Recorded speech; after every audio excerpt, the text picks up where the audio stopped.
what has been such a surprising international development if the entire world thought that we'd entered 2 horrific years of our lives with COVID around the world. Well, it now appears that what is taking place in this country, Ukraine, is something which is utterly astounding. And the sense which people back home in India and in many other parts of the world may get is that with the Russians having withdrawn from Kyiv, the war is over. The frank answer to that is no, the war is not over, no, by no means. And there does appear to be a bit of a lull before the storm, because forces are building on the Donbass area, that's to the south and east of where I am right now. And the possibility of a Russian attack over there quite imminent. Joining us now, a group of individuals who have had the privilege of interviewing in the past as well. I'm joined by Mr. Yurash. He's a Ukrainian MP. He's head of the Parliamentary Friendship Group with India. Thanks very much for being with us. Besides anything else, he's also a soldier himself. He's trained, and he's told me confidentially, which I'm going to break the rules of and tell the world, that he tried his best to become a soldier one way or the other to ensure that he was ready. And that means that if he's going to be deployed in the Donbass area, so be it. I'm also joined by another wonderful MP, Oleksiy Goncharenko. He's a member of the Ukrainian Parliament and a member of the Ukrainian delegation in the Parliamentary Assembly of the Council of Europe. Thanks very much for being with us. Yashvi is the owner of 3 restaurants, including 2 Indian restaurants over here and a European one. He spent 25 years of his life over here. He considers himself a Ukrainian, perhaps first, more than his Indian roots. Let me come to you first. Firstly, the most worrying news we've been hearing in the last 24 hours, the possible use of chemical weapons by Russia. What are you hearing, sir? It is being confirmed by many different sources right now, many different institutions, and the fact on the ground is Russians have been making no secret of it. Russian propagandists have been touting the use of chemical weapons in Mariupol because they know that if they try to storm it, they will have a defeat on their hands. So they are trying to advertise the fact that they will be using chemical weapons, and the use of it yesterday shows that they are willing to do so much more to try and destroy our willpower. And I can tell them very clearly that it will take so much more for them to really win. Yeah. Mr. Goncharenko, this is very unfortunate and very sad. The escalation of this war to potentially include chemical weapons, what does this signify?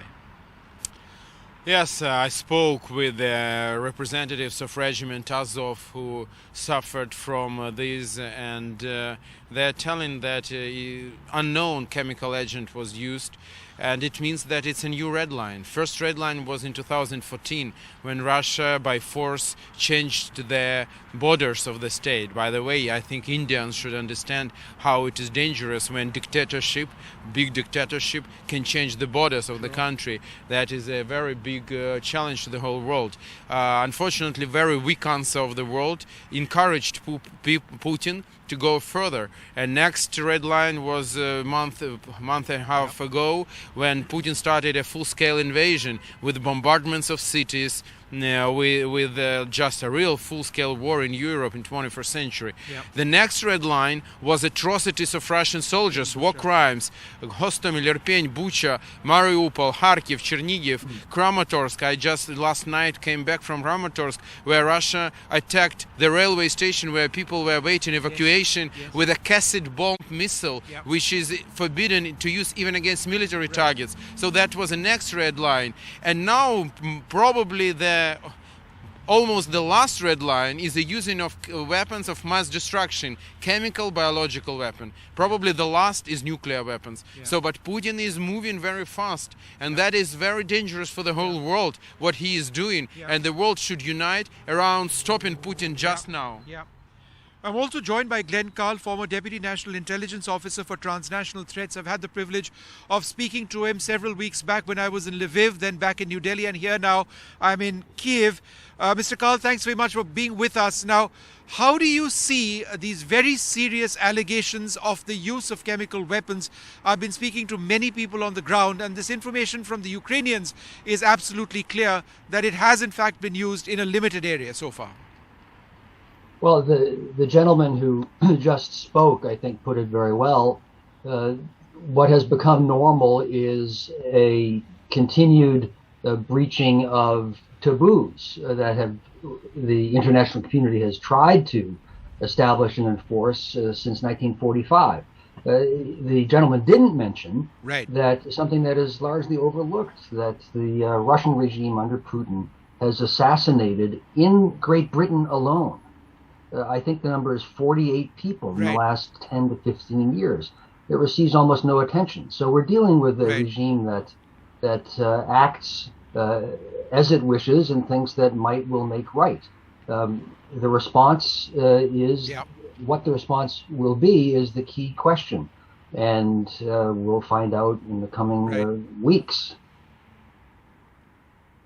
Yeah. Tell me a little bit about, Mr. Urach, about the impact of these chemical weapons on that Azov unit. What are you hearing? The reality is not a question about Azov.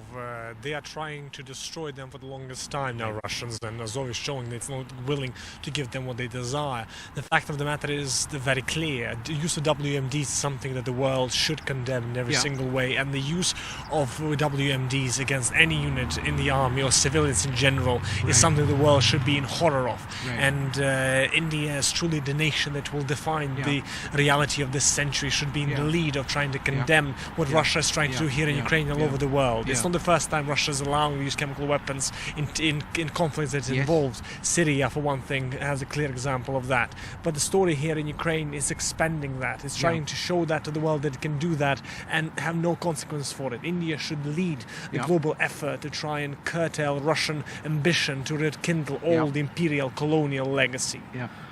You know, there's a lot which has been said about India's position being right down the middle. A lot of people agree back home. A lot of people disagree. I know my Ukrainian friends feel India needs to do a lot more.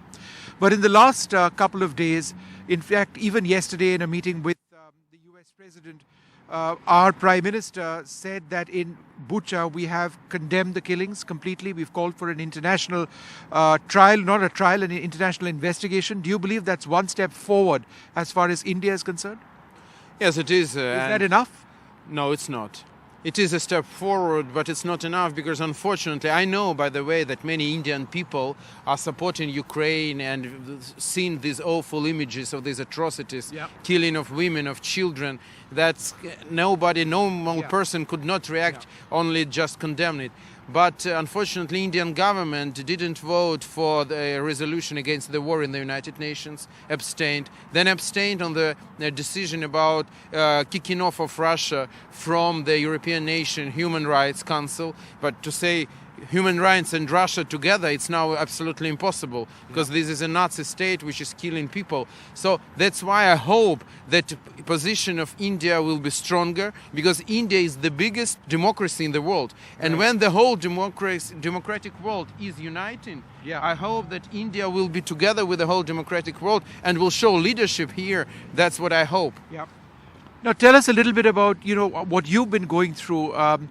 You left this country very briefly in the last couple of weeks. You're back now. You never wanted to leave because you work over here and you consider this country your own. Do you feel unhappy or sad at what the government of India has or has not done?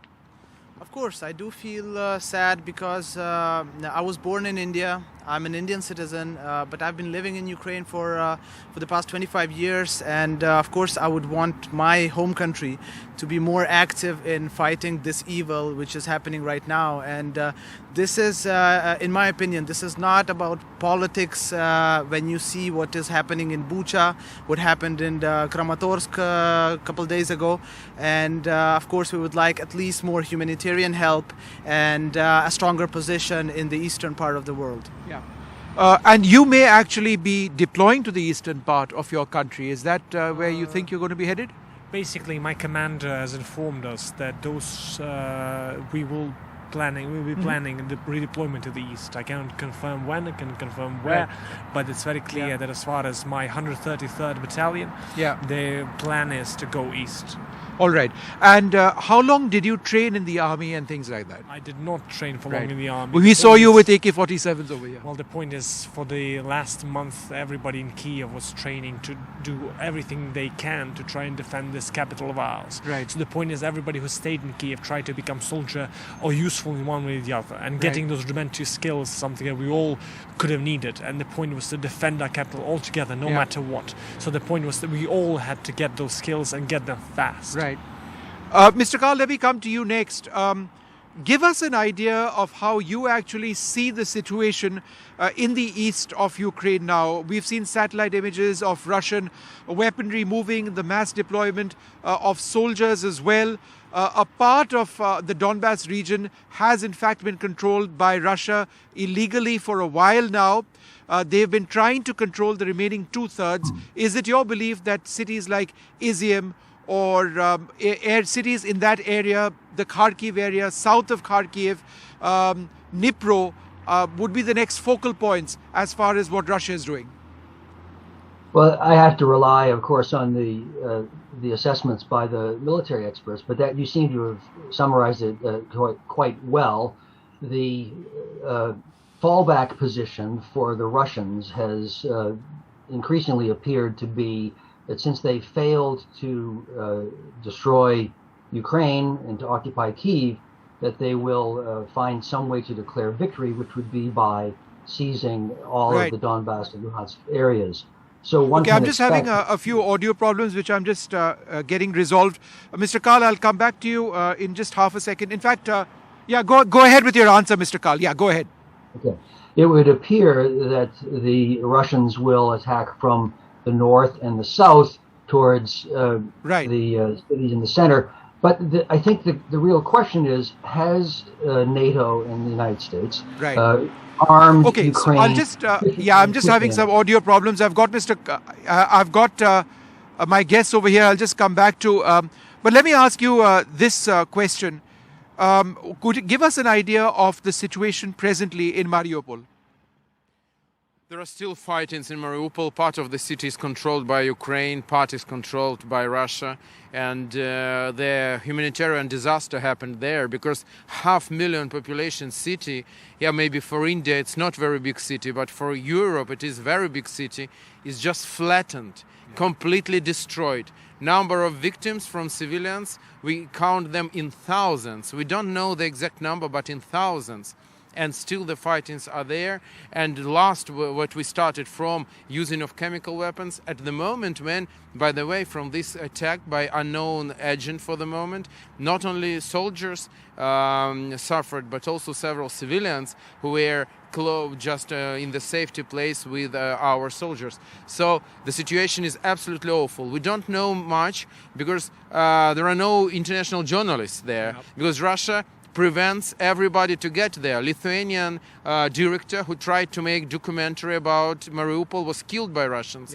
And we know that Russians took their mobile crematorium and that they are now burning bodies in thousands. It means that they try to cover what they did there. Sure.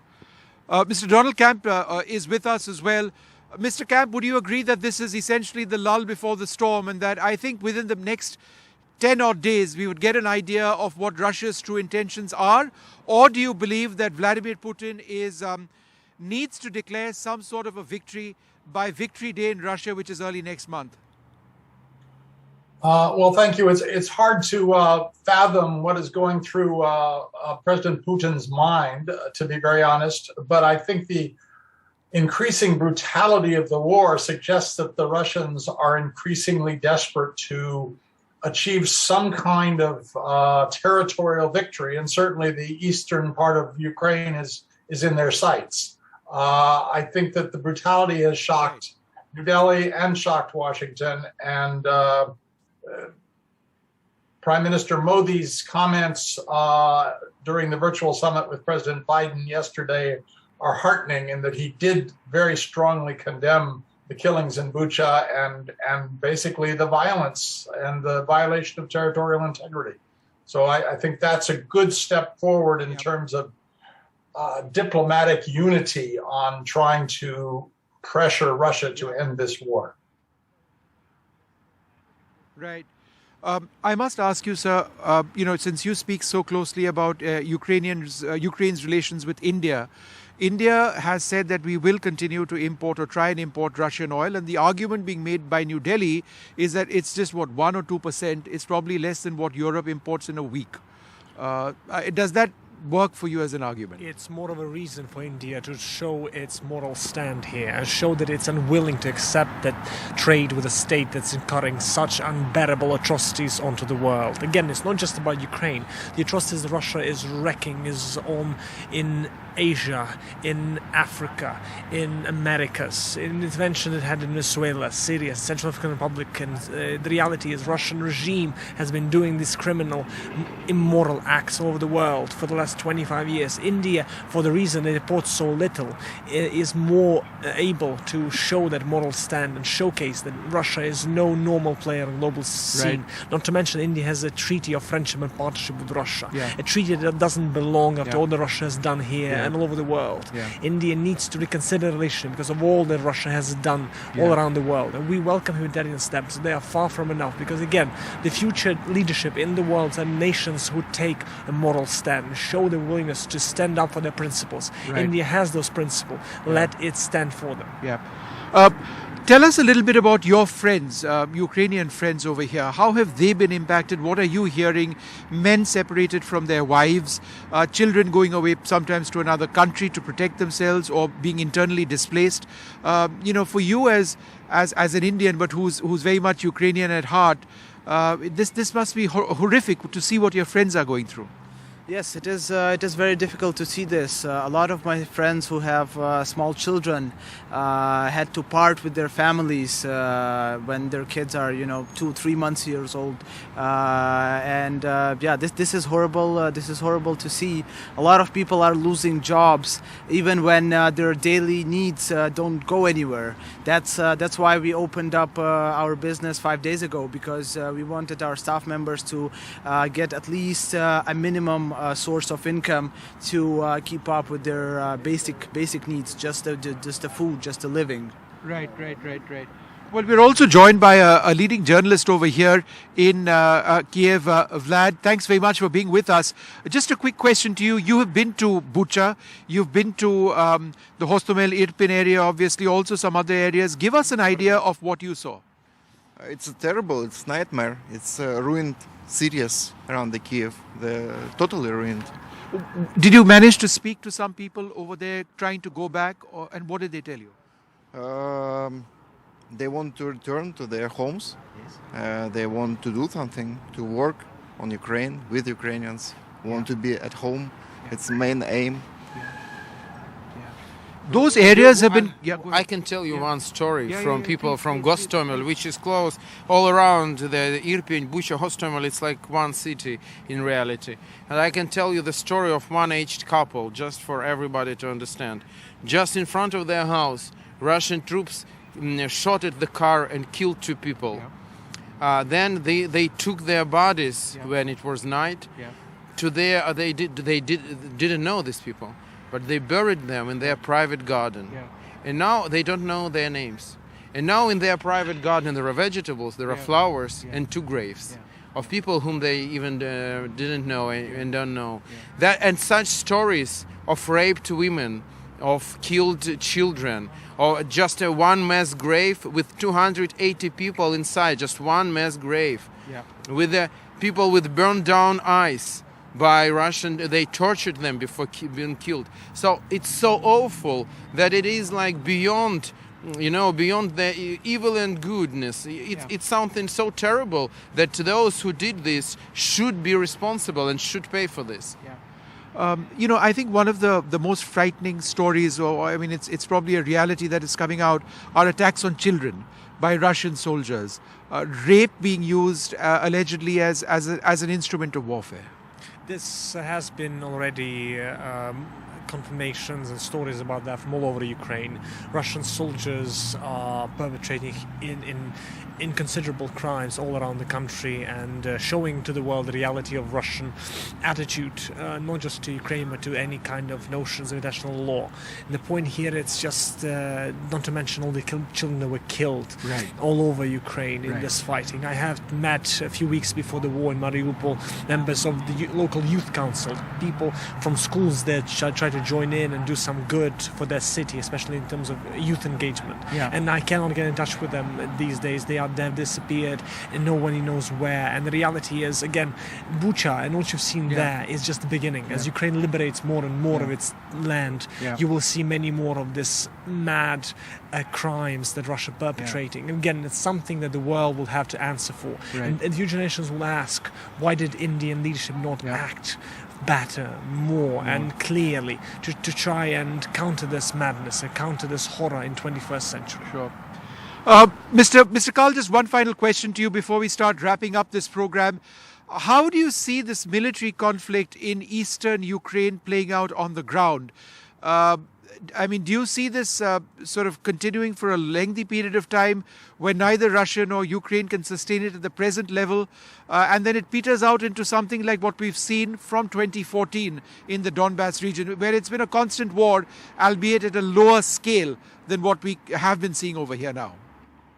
Yes, well, we'll find out the answer. Nobody knows the answer to that, I don't think. But I think that there are 3 points that I'd make. One, we've talked about during this program a relative lull in the fighting, and I think that's misleading. Actually, the fighting may become substantially more intense and worse, but every day there are dozens of tanks and armored vehicles that are being destroyed. So the fighting is still quite intense. How this will play out, though, I think it will decide whether the West has armed the Ukrainians, who have superb morale, sufficiently to withstand and then defeat the Russians, who have massed their forces but seem to have suffered substantial problems. Up to 15 to 25% is the assessment of their effective fighting units having been largely destroyed, and are having, it seems, also morale problems. So it's a problem between morale, resupply on one side, and mass on the other. And how that will turn out, I don't know. Yeah, no, lots of unanswered questions over there. I think it's very sad that Vladimir Putin today said that the talk process has essentially, the process to have talks is essentially broken down. And that he continues to seek a military solution to this. That's very sad indeed, and that's unfortunate for millions of people on the ground. We've got a couple of comments which have actually come up on Coup. A lot of people asking questions on them. You can actually see those on your screen. And as we sort of bring you those questions, I'd like to thank all of our guests over here for joining us this evening. We'll continue to bring you our viewers, the voices of Ukrainians in an impartial manner. We will also continue to bring you what the Russians have to say and leave it to you, the viewer, to actually understand what is happening on the ground, because what is happening over here is truly horrific.